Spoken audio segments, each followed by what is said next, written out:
तो हाँ गुरु, क्या हाल चाल है सबके। स्वागत है नए व्लॉग में। तो अब तक आपको पता चल ही गया होगा दैट आई रिजाइंड एम्फोसिस। मैंने अपनी फर्स्ट कंपनी रिजाइन की है। उन सारे रीजंस के बारे में मैंने ऑलरेडी वीडियो बनाई हुई है, आप जाके देख सकते हो, चैनल पे पड़ी हुई है। एंड उसमें मैंने ये बात किया है क्या रीजंस थे मेरे कंपनी छोड़ने के, what are the things I was expecting, मेरे को वहाँ नहीं मिला, तो ये सारी चीज़ों के बारे में उसमें बात की हुई है। तो आज के इस पर्टिकुलर वीडियो में हम लोग बात करने वाले हैं about which company I joined, why I joined this particular company, what are the things I got in this particular company. And भाई लास्ट में पैसे के बारे में भी बात करने वाले हैं कि भाई पैसा कितना मिला भाई, ये भी तो बताओ। तो all things will be summing up in this particular video. तो स्टार्ट करेंगे वीडियो को। आपको सबके लिए इतनी ज़्यादा इंसाइटफुल होने वाले वीडियो क्यों? The very first thing, this was my first switch, तो काफ़ी एक्सपीरियंसेस मेरे को मिले। तो ये वीडियो उन सारे लोगों के लिए हेल्पफुल होगी जो अभी पहला स्विच ले रहे हैं या एक फ्रेशर है, सोच रहा है किस कंपनी में ज्वाइन करें।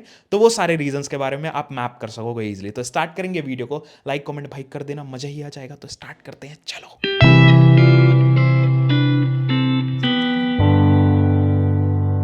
तो भाई आपको सबसे पहले कंपनी का नाम बता देते हैं बिना किसी सस्पेंस को बढ़ाई। The company name is Contec cloud and AI private limited, जो कि एक ऐसी कंपनी है बेसिकली जो क्लाउड डेटा के प्रोजेक्ट्स करती है, क्लाउड के ऊपर प्रोजेक्ट करती है और एआई पे बहुत ज़्यादा काम करती है। तो एक ऐसी कंपनी है जो लेटेस्ट टेक्नोलॉजीज पे काम करती है। अब मैं आपको बताता हूँ रीजंस। पहला रीज़न है लर्निंग एंड अपॉर्चुनिटीज़। जैसे आपको मेंशन किया, क्लाउड और एआई पे बहुत ज़्यादा काम करती है, तो लर्निंग के चांसेस जैसे मेरे को पिछले ऑर्गेनाइजेशन में नहीं मिले, तो इस ऑर्गेनाइजेशन में मेरे को वो मिलने वाले हैं, that is learning and opportunities. जैसे कि मेरे को कंपनी का पता चला कि हाँ भाई ये क्लाउड पे एआई पे काफ़ी काम करती है एंड अभी इमर्जिंग टेक्नोलॉजीज़ हैं। अगर आप अच्छे से सीख लेते हो चीज़ें, अभी लर्निंग का फेज़ है। अगर आपको 2 साल 3 साल, मेरे को 3 साल का एक्सपीरियंस है, तो मेरे लिए बहुत ही इनिशियल टाइम है मेरे को नई नई चीज़ें सीखने के लिए। एंड आप अपना जो करियर है वैसे मोल्ड कर सकते हो। I am a data engineer, तो उसके हिसाब से मेरे को लेटेस्ट टेक्नोलॉजीज़ में बहुत ज़्यादा हैंड्स ऑन होना चाहिए।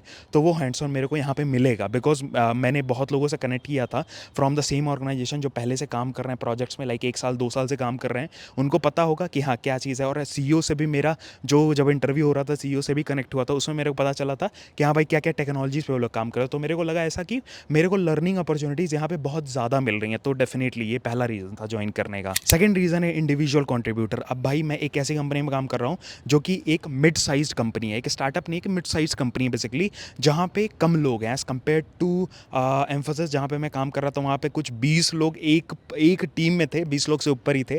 तो यहाँ पे कुछ कम लोग रहेंगे, तो मेरे को ना हैंड्स ऑन ज़्यादा मिलेगा, मेरे को अपॉर्चुनिटीज़ ज़्यादा मिलेंगी एंड मेरे को ओनरशिप ज़्यादा मिलेगी काम की। तो वो मेरा दूसरा रीज़न था कि हाँ मेरे को ओनरशिप चाहिए बिकॉज मेरे को लर्निंग देखना है, मेरे को अपने ऊपर ज़्यादा रिस्पॉन्सिबिलिटीज़ लेना है काम का, ताकि मैं end to end data engineering की चीज़ें मैं सीख सकूँ और end to end tech stacks अपने हाथ में लेके सारी चीज़ें कर सकूँ। तो वो मेरा एक मोटिव था, that was like individual contributor. Third and important reason क्या था मेरे को ये डिसीजन लेने का, that was cloud and AI based company. अब भाई एक ऐसी कंपनी जो क्लाउड और एआई पे काम करती है एंड एलएलएम पे काम करती है, मशीन लर्निंग पे काम करती है, एआई के जनरेटिव एआई पे, जेन एआई पे बहुत ज़्यादा काम करती है, ठीक है। तो डेफिनेटली वो मेरा एक बहुत ही अच्छा रीज़न था बिकॉज अभी इमर्जिंग टेक्नोलॉजीज़ हैं और लेटेस्ट चीज़ें हैं कि हाँ भाई आप चैट जीपीटी जैसे यूज़ करते हो, वो एलएलएम पे चलता है, जनरेटिव एआई पे चलता है, क्या कहते हैं लार्ज लैंग्वेज मॉडल पे वो ट्रेंड है, एलएलएम उसको कहते हैं। एंड जनरेटिव एआई मतलब कुछ आपके पास डेटा है, वो ट्रेन हो चुका है एंड उस पे वो आप जो भी क्वेश्चंस पूछते हो उसको वो जनरेट और आपको देता है आपके हिसाब से पर्सनलाइज्ड, या कह सकते हैं ना कस्टमाइज्ड मैसेज आपको देता है, रिजल्ट आपको देता है। तो वो भी एक रीज़न था मेरा, बहुत इंपॉर्टेंट रीज़न मेरा था ये, that was cloud and AI based company है, तो भाई ज्वाइन करना था। फोर्थ रीज़न है फ्लेक्सिबिलिटी एंड रिमोट वर्क। तो भाई ये कंपनी जो है ना वो रिमोट कंपनी है, रिमोट वर्क है बेसिकली, मतलब मैक्सिमम मेरा वर्क फ्रॉम होम या 100% वर्क फ्रॉम होम रहेगा एंड फ्लेक्सिबल है। ऐसा नहीं है कि भाई ये शेड्यूल इसी के अंदर ख़त्म करना है चीज़ें, आपको ये टाइम दे दिया जाएगा एंड आपको हमेशा नहीं 9 से 6 तक बैठना है या 10 से लेके आपको शाम के 7 बजे तक या 10 बजे तक बैठे हुए हो, वो आपके वर्क पे डिपेंड करता है। अगर आपको एक हफ्ते का टाइम दिया गया तो एक हफ्ते में आपको कभी भी टाइम अपना निकाले कर सकते हो। सेकंड था कि भाई आप घर पे बैठे बैठे काम कर सकते हो, आपको ट्रैवल करने की ज़रूरत नहीं। As I am also content creator, मैं यूट्यूब पर वीडियोज़ भी बनाता हूँ, तो मेरे को ना बहुत ही अच्छा ये एक रीज़न लगा और मेरे को बहुत ही अच्छी मतलब अपॉर्चुनिटी मिली कि भाई मेरे को ये भी मिल जा रहा है, मेरे लिए ईजी। जैसे मैं अभी वीडियो बना रहा हूँ, अभी मेरा ऑफिस का टाइम है, ठीक है, तो मेरे पास कुछ टाइम था थोड़ा सा, तो मैंने कहा कि जल्दी से वीडियो बना लेते हैं, ठीक है। तो वो मेरे को फ्लेक्सिबिलिटी मिल गई। अब मैं ऑफिस जाता, जैसे एम्फोसिस में डेली ऑफिस जाता था वहाँ पे, तो मेरे को फ्लेक्सिबिलिटी नहीं थी, बहुत ज़्यादा स्ट्रेस्ड आउट हो जाता था, मेरे को रात में आगे शूट करना पड़ता था या सुबह शूट करके जाना पड़ता था।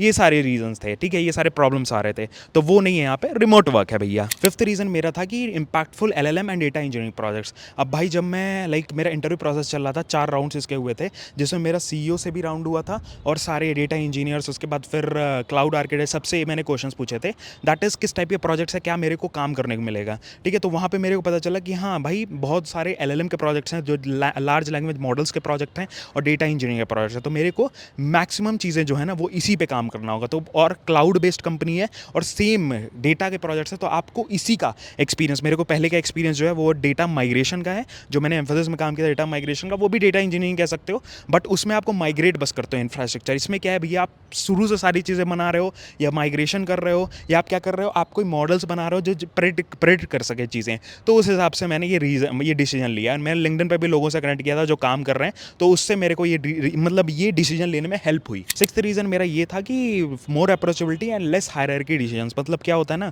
कि ये मेरे को एक्सपीरियंस भी हुआ है कि भाई मेरे को इंटरव्यू प्रोसेस में ही हो गया था। जब मैं एम्फोसिस का दे रहा था या मैंने 3 साल काम किया, मैंने CEO को भाई सामने से देखा भी नहीं, या कभी मतलब ऐसे कोई इवेंट नहीं हुआ जिसमें CEO आके आपसे कनेक्ट हो रहा है, सारी चीज़ें पूछ रहा है, डाउट्स वगैरह ये सारी चीज़ें।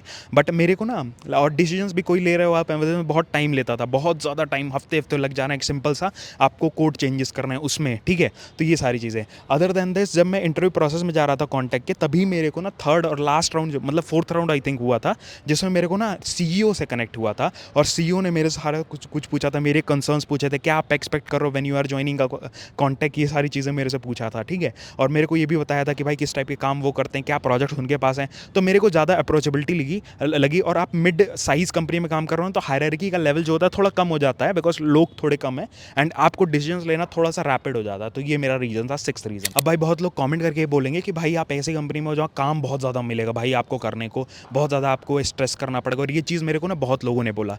तो मेरा जो सिनेरियो है या मेरा जो सोचने का तरीका ये है ना कि भाई देखो, अभी मेरा उम्र है कुछ 26 साल के, ठीक है, मैं 26 ईयर्स का हूँ और मेरे को कुछ 3 साल हुए हैं कॉर्पोरेट में काम करते हुए, डेटा इंजीनियरिंग में काम करते हुए बेसिकली। तो मेरा ये अप्रोच है भाई कि आपको ना लर्निंग्स पे ज़्यादा फोकस अभी करना चाहिए। जब तक आपको 10 साल का एक्सपीरियंस, मेरी शादी वादी हुई नहीं है भाई, आप सिंगल हो, आपके पास इतनी ज़्यादा रिस्पॉन्सिबिलिटीज़ नहीं है, सिंपल चीज़ें हैं, छोटी चीज़ें हैं, बस माँ बाप का है और थोड़ा बहुत घर वर का जो भी है वो देखना है, ठीक है, थोड़ी बहुत रिस्पॉन्सिबिलिटीज़ हैं। बट आपकी शादी होते बहुत ढेर सारी रिस्पॉन्सिबिलिटीज़ आ जाती हैं, बहुत ढेर सारी चीज़ें आ जाती हैं, तो उस समय इतना ज़्यादा आप अपना टाइम नहीं दे सकते हो। अभी ज़्यादा टाइम दो, अभी सबसे ज़्यादा हसल करने लायक है when you are in your 20s या आप 30s तक पहुँच रहे हो, 35 तक पहुँच रहे हो, that is a golden period. आपको ज़्यादा मेहनत करनी चाहिए एंड इसीलिए मैंने ये वाला चूज़ किया, that is more work means more growth. ये मैंने देखा, एक्सपीरियंस किया है। I am working day and night, like मैं यूट्यूब पे काम कर रहा हूँ, सारी चीज़ों पर काम कर रहा हूँ, तो आप पैसे वैसे ही कमा रहे हो, ग्रोथ भी वैसे ही मिल रही है, ठीक है। तो वो सारी चीज़ें अगर आप एक्सपेक्ट करो कि भाई अच्छे पैसे कमाने हैं, अच्छी चीज़ें करनी है, तो भाई काम तो करना पड़ेगा, फ्री फंड का तो कुछ नहीं मिलने वाला है। तो ये मेरा 7th रीज़न कह सकते हो, मोर ग्रोथ एंड मोर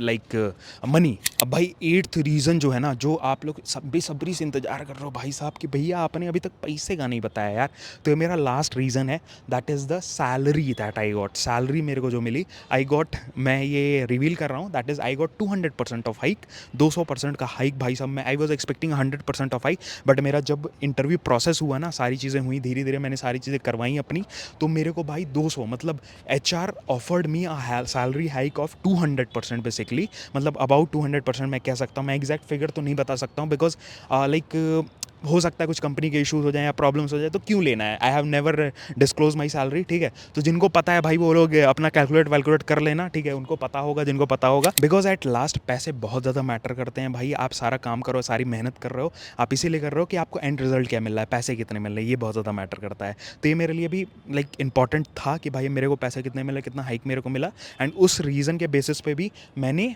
ये चूज़ किया, ठीक है। मेरे पास और भी ऑफर्स थे भाई, इससे ज़्यादा के भी, थोड़े बहुत ज़्यादा के मैं कह सकता हूँ, इससे ज़्यादा, बट मैंने यही चूज़ किया, ठीक है। तो this was all about the video, यही सारी रीजन थे। Thank you so much for watching this video. ऐसे ही हम लोग अपलोड करते रहेंगे, ऐसी चीज़ें डालते रहेंगे। फर्स्ट डे क्या नाम है, आपने वो ज़रूर देख लिया होगा। एंड अगर आपको रेज्यूमे देखना है भाई, क्या रेज्यूमे मैंने बनाया था, कैसे नौकरी मैंने अपलोड किया था, ऑलरेडी मैंने BA प्रोग्रामर पर डिटेल्ड वीडियोज़ बना के डाल दी हैं। तो भाई किस चीज़ का इंतजार करो, जाओ BA प्रोग्रामर सर्च करो एंड जाके आप चैनल पर देख सकते हो। Thank you so much for watching. मिलते हैं नेक्स्ट वीडियो में, सजेशंस दे सकते हो किस टाइप की वीडियोज़ और चाहिए। Bye bye bye bye bye bye.